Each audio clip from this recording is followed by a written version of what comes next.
এমনি সময় কিন্তু সকাল 8টাতেও ঘুম ভাঙে না, কিন্তু সেটা যদি ঘুরতে যাওয়ার ব্যাপার হয় তখন কিন্তু আমাদের অ্যালার্ম ছাড়াই ঘুম ভেঙে আর মনের মধ্যে এত আনন্দ থাকে যে ঘুমটুম কোথায় পালিয়ে যায়। হ্যালো বন্ধুরা, গুড মর্নিং সবাইকে। তোমরা এতক্ষণে নিশ্চয়ই বুঝে গেছো যে আজ আমরা একটা কোথাও ঘুরতে যাচ্ছি। হ্যাঁ, আজ আমরা দীঘা যাচ্ছি। ভোর 3টের সময় উঠে আমরা তৈরি হয়ে নিয়েছি আর এখন বাজে প্রায় 4:45 আর একটু পরেই আমাদের গাড়ি চলে আসবে। অন্ধকার, সকাল হয়নি, একদম ঘুটঘুটে অন্ধকার। তো আমরা একা যাচ্ছি না, আমাদের সাথে আরও 4জন আছে। তো আমাদের সাথে কে কে যাচ্ছে তোমরা সেটা দেখতে পাবে পরে। তো আমরা এখন গাড়ি করে এখান থেকে হাওড়া স্টেশন যাব, ওখান থেকে তাম্রলিপি এক্সপ্রেস ধরবো। তো স্টেশনে গিয়ে সবার সাথে আমাদের দেখা হবে। আর এক্সাক্ট টাইম মতো আমাদের গাড়ি চলে এসেছে। গান শুনতে শুনতে ভোরবেলাটা উপভোগ করতে করতে হাওড়া স্টেশন পৌঁছেই গেলাম। ট্রেন আমাদের 6:25 ছিল, তো সেখানে আমরা 6টার আগেই চলে এসেছি। আর স্টেশনে ঢুকতেই দেখি 22 নম্বর প্ল্যাটফর্মে বন্দে ভারত দাঁড়িয়ে আছে। এখনও আমার বন্দে ভারত চড়া হয়নি, তাই ইচ্ছা হচ্ছিল দীঘা না গিয়ে এক্ষুনি পুরী চলে যাই। এই যে আমাদের হল্লা পার্টির টিমের সঙ্গে আমাদের দেখা হয়ে গেছে।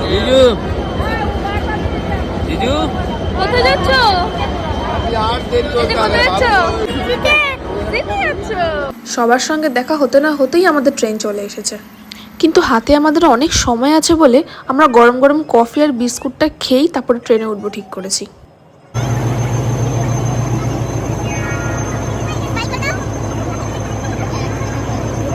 সকালে চা কফির পার্ট শেষ করেই যে যার মতো লাগেজ নিয়ে ট্রেনে উঠে পড়েছি নিজেদের সিট খুঁজতে। আমাদের 7 জনের একসাথেই পরপর সিট ছিল, তাই সবাই একসাথেই বসতে পেরেছি। আর 7 জনের মধ্যে 4টে সিটই জানলার ধারে যদি হয় তখন তো আরও জমে। আর ট্রেনে উঠেই সবার সঙ্গে একটা ভিডিও সেলফি টেলফি তুলে নিয়েছি। আর এই যে আমার পুচকে ভাই, ওর সঙ্গে একটু না খেললে আমার ভালোই লাগে না।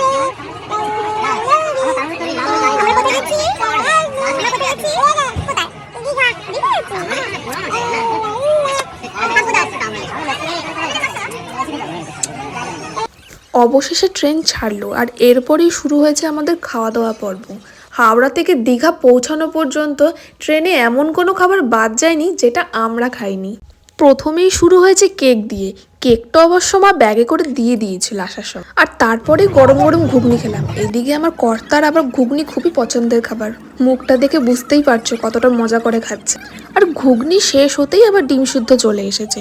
আমার আবার ডিম সিদ্ধ খুব প্রিয়, সবাই একটা খেলেও আমি 2টো খেয়েছি। না, এতেও কারোর পেট ভরেনি। এখন আবার ঝালমুড়ি, মাঝে আরও অনেক কিছু খেয়েছি, কিন্তু সেগুলোর ভিডিওতে দিলাম না। ওইগুলো দেখলে তোমরাই বলে বাবা এরা কি রাক্ষস, সাত সকালে এত কিছু খাচ্ছে কি করে। কিন্তু বিশ্বাস করুন, আমরা সবাই খেতে আর ঘুরতে খুব ভালোবাসি। ওই দেখো, খাওয়া দাওয়া শেষ করতেই সবাই এনার্জি লস হয়ে গেছে। আমি জানতাম খাওয়া দাওয়া করলে এনার্জি বেড়ে যায়, কিন্তু এখানে দেখো পুরোই উল্টো, সবাই ঘুমিয়ে পড়েছে। আমি আর কি করব, দীঘা পৌঁছাতে আরও 30 মিনিট বাকি, তাই বাকি সময়টুকু বাইরের প্রকৃতির সুন্দর দৃশ্য দেখেই কাটিয়ে দিলাম। কংসাবতী নদী, ধান মাঠ, কি অপরূপ সুন্দর দৃশ্য।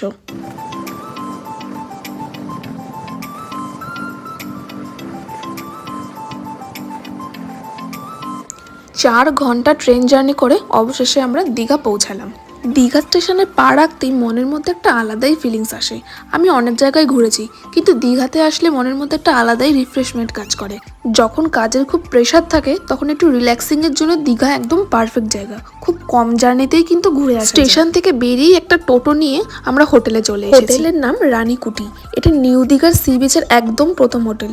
আমরা আগে থেকেই বুকিং করে এসেছি, কারণ জানুয়ারি ফেব্রুয়ারি মাসে হোটেল কিন্তু ফাঁকা পাওয়া যায় না, তাই স্পটে এসে ভালো হোটেল খুঁজে পাওয়াটা কিন্তু খুবই কষ্টসাধ্য। সেটা তোমরা লোকজনের ভিড় দেখেই বুঝতে পারছো যে এই সময় সব জায়গাতে কতটা ভিড় হচ্ছে। এইটা আবার কি? সমস্ত ডকুমেন্ট ভেরিফিকেশন করার পরেই অবশেষে আমরা রুমে আসতে পেরেছি।